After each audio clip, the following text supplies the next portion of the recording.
That's a couple houses. And our son. Yes, you are holding the microphone in your hand. And I'm going to hit play on this, and then do your thing. When you see this come up.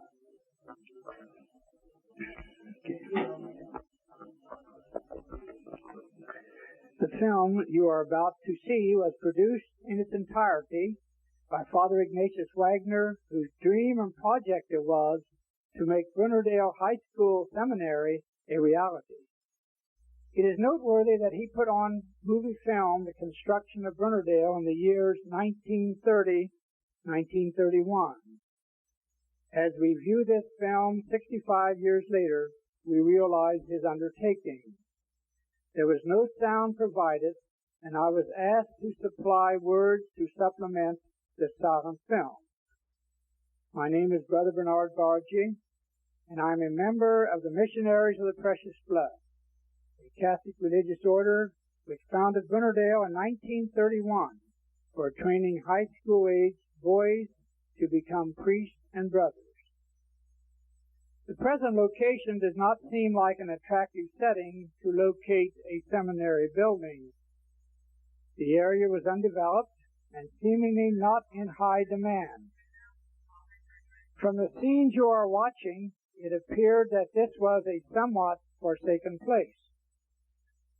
Would you have chosen a place like this to build a seminary? It looks sort of run down. A few moments ago, we saw a fence post that no longer anchors fences. In these first scenes, we try to imagine the setting where the location of Brunnerdale was to be. As I reflect as a former seminarian, I realize that as young teenagers we brought to Brunnerdale our youthfulness, which we inherited from loving parents. Like the undeveloped land we are looking at, we too were hidden treasures awaiting to be unearthed. Both this land and expected young people were waiting to be developed.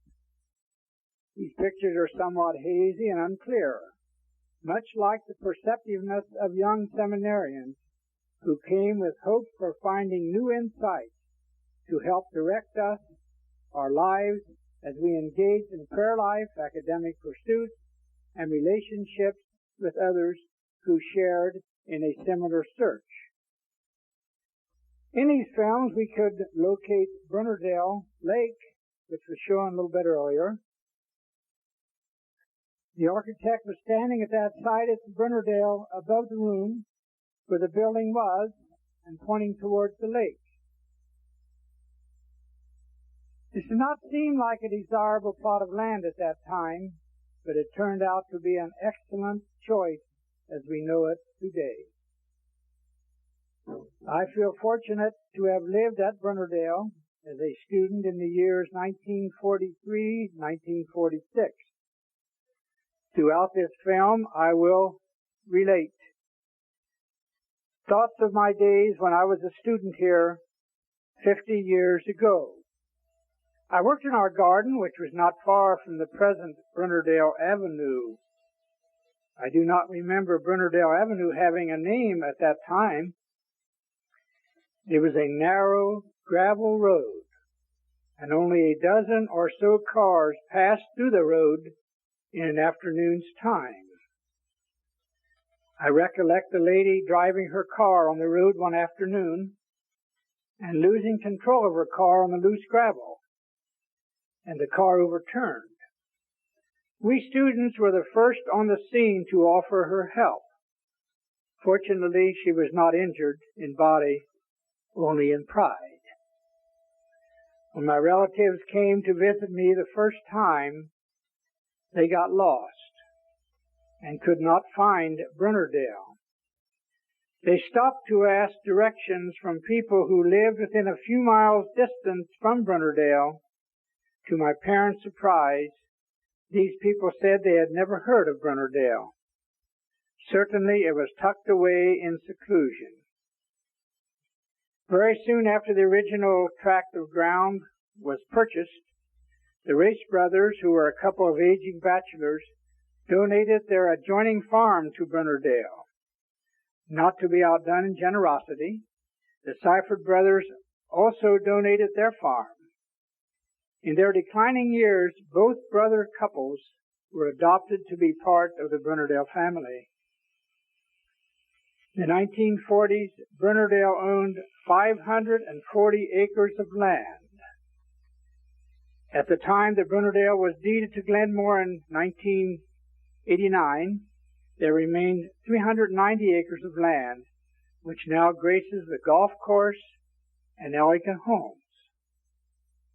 It is surprising to know that Brunnerdale was being built during the midst of the greatest financial depression this country has known.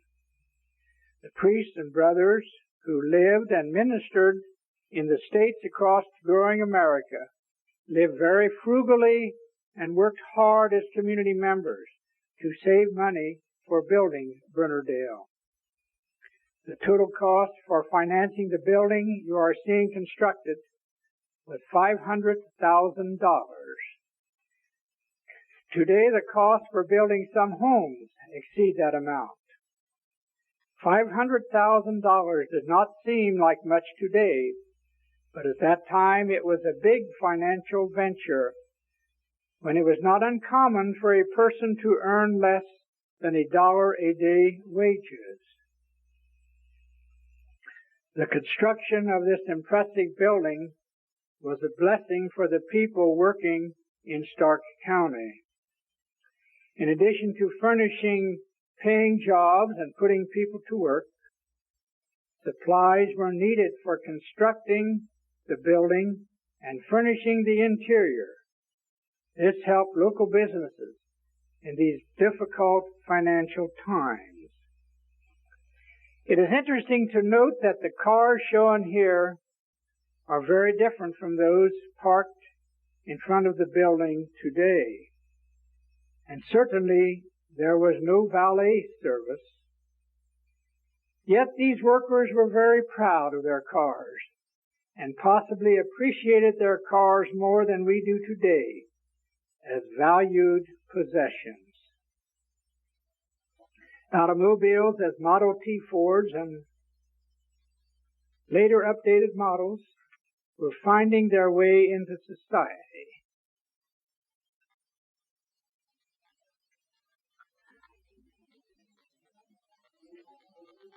In a few moments, we're going to be viewing some snow scenes at Brunnerdale. Snow is a part of Brunnerdale just as it is today. Brunnerdale became a winter wonderland of exquisite beauty, with trees shrouded in coats of snow.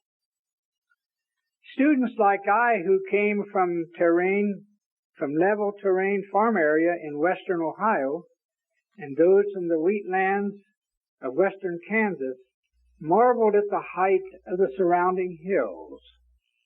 What a thrill it was to ride sleds of any kind of moving object that could go down the hill over the snow-covered steep hills. How much work was put into constructing the building? Not available today then was the high-powered machinery that we see today. Labor was cheap, and workers were happy to have a paying job.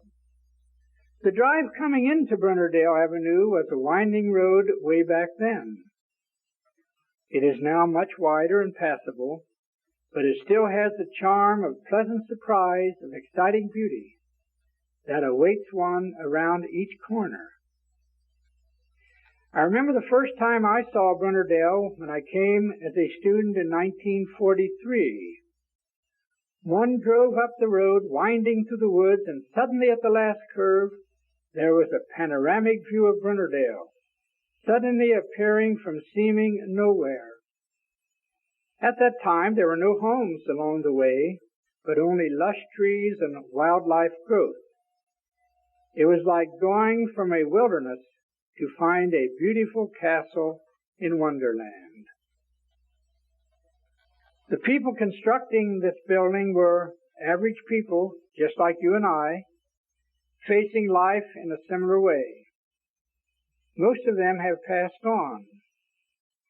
It would be interesting to have them come to Glenmoor today and listen to their stories and hear them marvel at the changes that have taken place.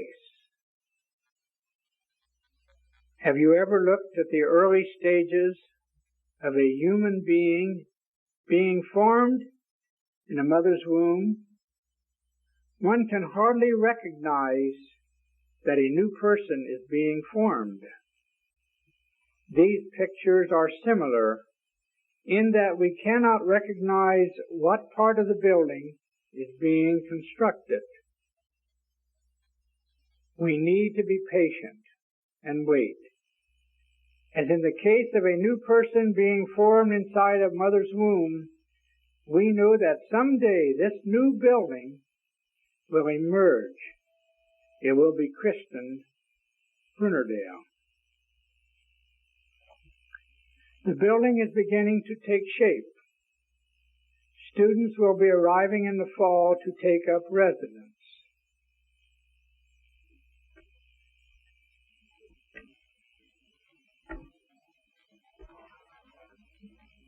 In a few moments you will be seeing a scene which the photographer, Father Ignnatius Wagner, took of the surrounding area.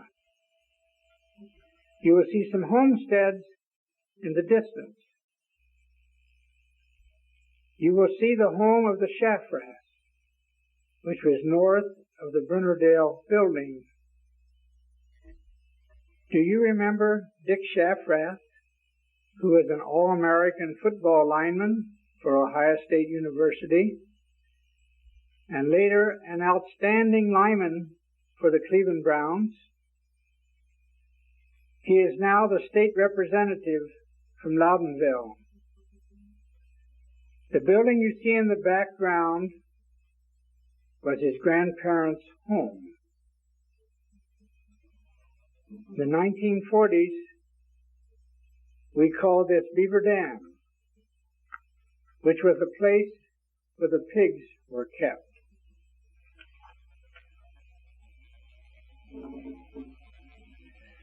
The building is in forming shape, not like you would see today, but if you came up the drive and you saw that large wing on the left, that was the wing which the nuns occupied when I was a seminarian. The nuns did our food and laundry service for us. Once the nuns moved out of this wing, the 22 bedrooms and meeting rooms were used by local people making spiritual retreats. Couples used this wing for marriage encounter weekends. Perhaps some of you who are watching these remember times that you stayed in this particular wing for some retreats or marriage encounters. In 1976, I was assigned to Brunnerdale, which I had left as a student 30 years earlier. A job I enjoyed doing was preparing these rooms for weekend retreat guests. The rooms were small and cramped for space. Each room had a desk, 2 chairs, a sink, a closet, and bunk beds. One particular couple came one evening to begin their retreat and complained about the bunk beds. Paul Bailey, who was a marriage encounter helper, was showing the couple to their room. When they looked at the rooms, they were shocked to see the bunk beds. Paul looked at them and said, "Do you want the upper bunk or the lower bunk?" Another couple will be occupying the other one. The couple had a good laugh and enjoyed a great weekend. The center Just now I'm going to stop, and if you will look to this view, you will be seeing this homestead in the rear, which I talked about just a little bit ago, and that was a Shafrath home. I'll point it out when it comes to you. You're looking from the building north, now over the golf course. Now right there, that was a Shafrath home. They had moved out of this area before I believe before Brunnerdale came into existence, but there is some history in this. The Shafraths had that home. The chapel was the center of our community. I am happy that this room still bears the title, the chapel. The chapel was our prayer center, where countless people encountered God, themselves, and others in soul-stirring experiences. This is the wing to the left I just talked about a while ago. Music was an integral part of worship.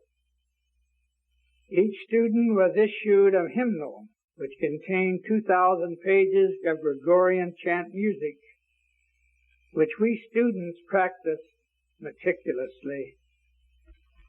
On feast days, we added the 4-voiced choir to belt out exuberant songs as Jubilate, praise God, and Le Tentor Celi, the heavens rejoice, or more mellow renditions of Palestrina. The 3 hours devotional prayer on Good Friday ended with the somber Tenebrae facte sunt, translated, darkness covered the earth. If you go into Brunnerdale now, the chapel, you go into chapel now, if you listen closely, perhaps you will hear the singing voices of seminarians echoing among the rafters of former Brunnerdale Chapel. If you look closely at these rafters, you will find words imprinted in Latin. And these are the words, Christum Dei Filium, Christ the Son of God, qui suo nos redemisti sanguine, who has redeemed us with his precious blood. Venite adoremus, come let us adore. Our precious blood community was given over for devotion to the precious blood of Jesus. And so many things you will see in this chapel before it was, when it was still Brunnerdale Chapel, you will find relating to the precious blood. We are thankful that Glenmoor left the chapel pretty much intact for people to enjoy the atmosphere of this hallowed room. If you will look closely at the entrance of Brunnerdale, you will find much in stone. It's beautiful. I wonder how many thousands of people have passed through the doorway. By the way, we still enter through the same door that was the original door, which has been in place since the building was built. The wings to the right of chapel, as we face the building, housed offices, classrooms, study halls, and 2 large open dorms on the top floors. In the dorm space, a chair was wedged between each bed. These certainly were not luxury beds, but we went to bed so tired, it did not make any difference how broken down the beds were. Not shown in the pictures you're seeing was the enlargement of the building in 1950 to include additional classrooms, sleeping quarters, rec rooms, and locker space. A new gymnasium was built to replace the old one. What was the old gym is now the men's golf locker room. The new area added in 1950 presently houses the spa, the workout rooms, and other activity areas at the far east end of the building. The swimming pool came later. Brunnerdale was bursting at the seams with students. When I entered as a freshman in 1943, each new incoming class numbered around 50 in number and came from as far east as New York and from states as far west as the Dakotas and Kansas. The number of new students dwindled quickly, as some could not master the demanding curriculum, others found the discipline too restrictive, and some discerned that they did not have a vocation to be a priest or brother and left.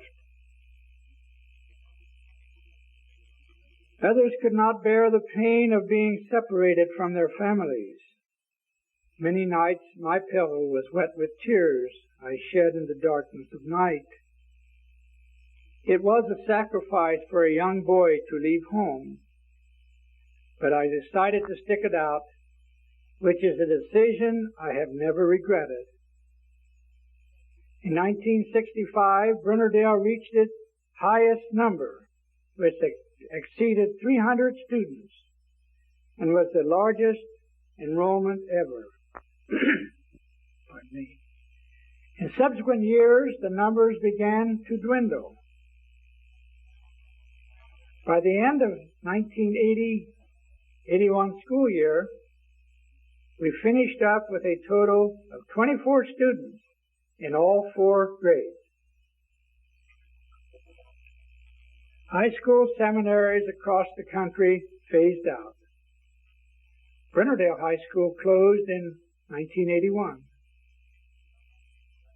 Brunnerdale continued to be in operation for 6 more years as a spiritual life center until we closed in 1987. Seminary living gave us an opportunity to discern what plans God had for us and a climate for listening to God. Our commitment to stay was strengthened by the words from the Bible in which Peter asked Jesus, "What is there in this for us?" Jesus answered Peter, "Everyone who has given up home, brothers or sisters, wife or children or property for my sake will receive many times as much and inherit everlasting life." These were reassuring words when the times got tough. The average percentage of students who started out as seminary freshmen and later became priests or brothers was around 20% at this time in history. Young men who decided to pursue other walks of life sometimes became leaders and productive citizens. We like to think that Brunnerdale's training and academic prowess helped them prepare for whatever field they entered. The academic and discipline training was rigorous. Early rising and daily scheduled study, prayer, work, and recreation kept one occupied. Each night there was an hour and a half study period to prepare our homework before we retired as one group around 9:30. Early in the morning we were awakened by a bell to brush our teeth, wash our faces, and hurry off to chapel to pray. In my day it cost $100 for board and tuition at Brunnerdale. This $100 payment covered the cost for tuition and board for 4 years of high school, 4 years of college, and 4 years of theological education. If one reached ordination after 12 years, the $100 was returned to the priest on ordination day. Even this $100 seemed a lot to my parents. They reasoned that they were giving away a son to a religious order and were being charged for their generosity. Some years later, there was a tuition and board adjustment charge, which was minimal compared to the cost of schooling today. How did we manage to provide a superior education and formation at such a low cost? Many people put forth much effort. We students helped carry the load with our work contribution. During the school year, we were assigned tasks every day except Sunday. In the 3 summer months when there were no classes, every day was a work day except Sunday.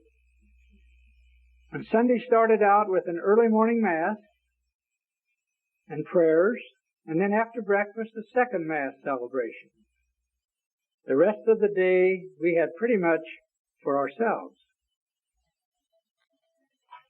We got home only once each year for 2 weeks for our vacation to go home.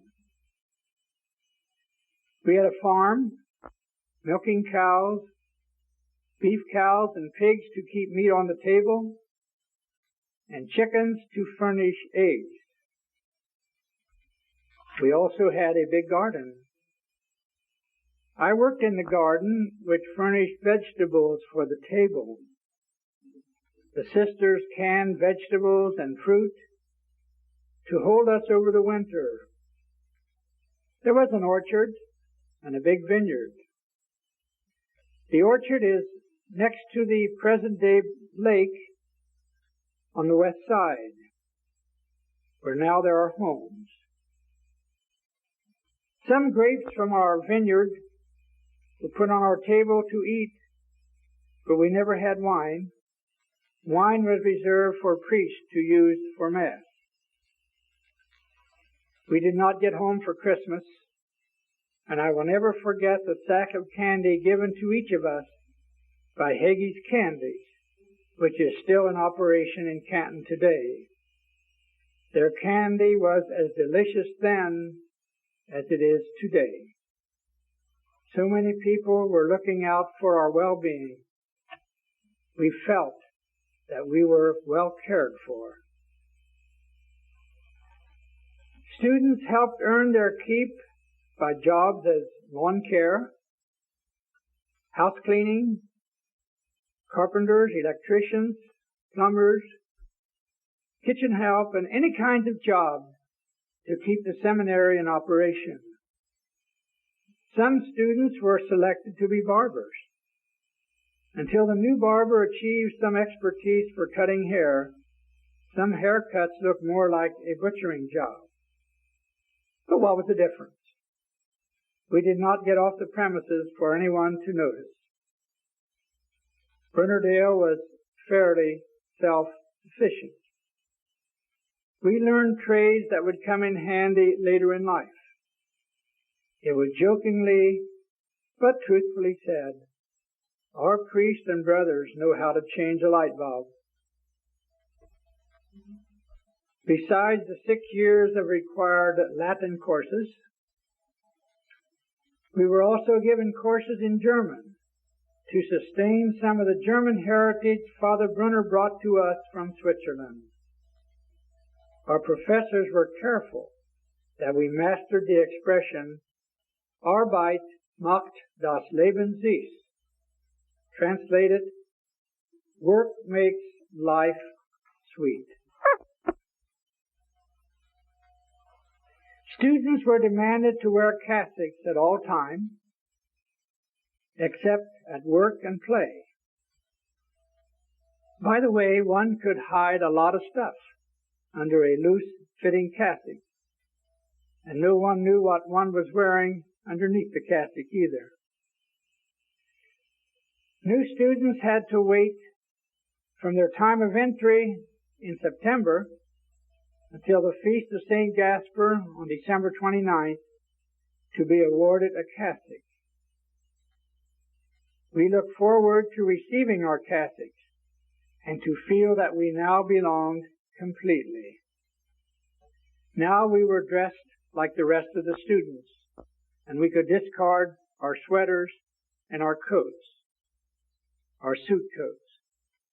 I recognized some of these youthful priests' faces, the students who came to Brunnerdale and got their training, but now are retired, as they have spent their lives and their bodies in service to others.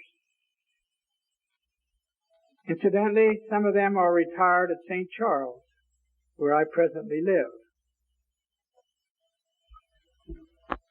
Brunnerdale opened for students in the fall of 1931.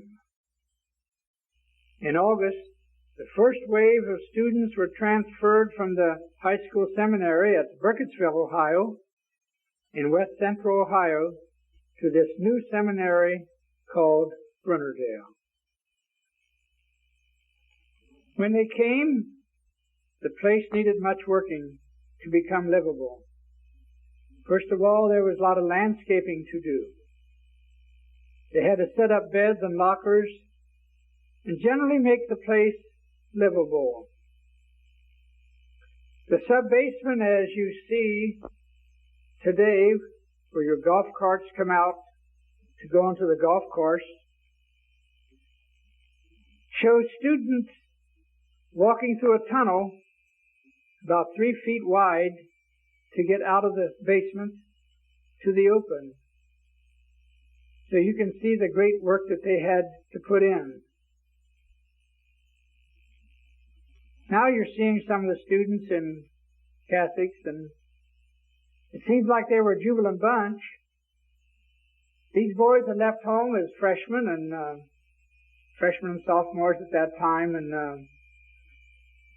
they had to make fun among themselves because everything was right there. It seems like they were always kind of poking at each other, and there was good comradeship among the seminarians. I mentioned that one class, the sophomore class and upper class, was moved from Burkittsville to Brunnerdale in August. And then the new class of students, the new freshmen, came in October. Both classes worked diligently to get the place in shape so that by the end of October 1931, Brunnerdale held its first classes.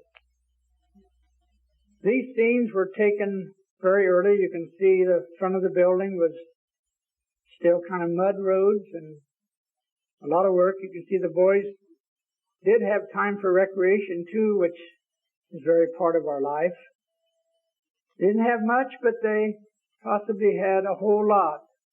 You see young people today that has much more, but I doubt if they were happy and contented with these young people who did not seem to have much. Lots of fun was thrown in with the daily drudgery. Seminarians did enjoy themselves. The purpose of the training was to form well-rounded, healthy priests and brothers. Everyone was asked to participate in the sports as basketball, touch football, baseball, softball, and all the other sports. Everyone was demanded to play. Thanksgiving was the first time of the year when we could receive packages from home, and boy, how welcome they were. Our parents knew what delicacies we liked most, and each of us relished the favorite foods that only moms know how to prepare. I do remember that some students got more than others, but as I looked around, I saw those that did not get as much shared with those who did. Here's a picture of the coming out of the building where the golf courts come out, and see these boys out here working here. You can see how much work had to be done in the building. And here we got the boys out leveling ground around the building. That's before school started and probably after school started. And you see how diligently they're plying at their shovels and wheelbarrows. And I hope the film was turned a little bit fast because there's some fast movement here. But maybe they knew they were on film and they were doing an extra job to be noticed. And here's the horses. And when I was at Brunnerdale, I saw how many hills there were around, and horses could manipulate these maybe better than some of the tractors. who had slipped down the hill. So these boys here are straightening out around the building to a lot of work they had to do by hand because we didn't get paid anything, and the work was a little bit cheap at that time.